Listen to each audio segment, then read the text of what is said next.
وما خلقنا السماء والأرض وما بينهما باطلا. السلام عليكم ورحمة الله وبركاته. مرحبا أخوتي، كيفكم؟ شو الأخبار؟ معكم عبد القادر، واليوم رجعنا لكم في فيديو جديد وحلقة جديدة مع القارئ أنس عبد الستار. أتمنى ادعوا لي بالشفاء العاجل، أتمنى ادعوا له للقارئ أنس عبد الستار، جزاه الله كل خير وكتب الله أجره.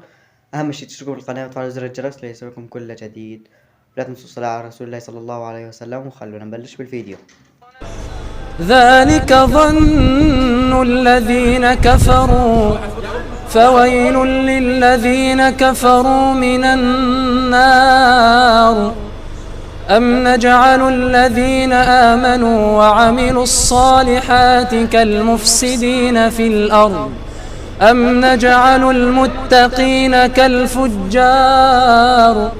كتاب أنزلناه إليك مبارك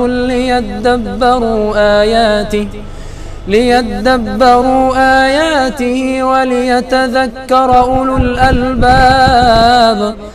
ووهبنا لداود سليمان نعم العبد إنه أواب. إذ عرض عليه بالعشي الصافنات الجياد فقال إني أحببت حب الخير عن ذكر ربي حتى توارت بالحجاب. ردوها علي فطفق مسحا بالسوق والأعناق. ولقد فتنا سليمان وألقينا على كرسيه جسدا ثم أناب. قال رب اغفر لي وهب لي ملكا لا ينبغي لأحد من بعدي إنك أنت الوهاب.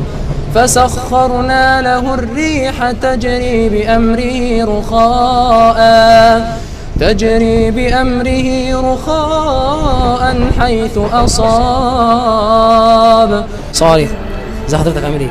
اسم حضرتك؟ محمد. احنا دلوقتي عاملين حملة اسمها حملة نشر القرآن الكريم في كل مكان. نخش المطاعم والكافيهات والمترو والباص وكل شيء ونقرأ القرآن ونشوف رد فعل الناس. انت ايه رأيك في المبادرة دي؟ كويسة جدا. نكمل ولا لا؟ لا نكمل طبعا. نذيع طبعا نذيع. بقول لك ايه، احنا عاملين دلوقتي حملة نشر القرآن الكريم في كل مكان. ربنا يديك الصحة.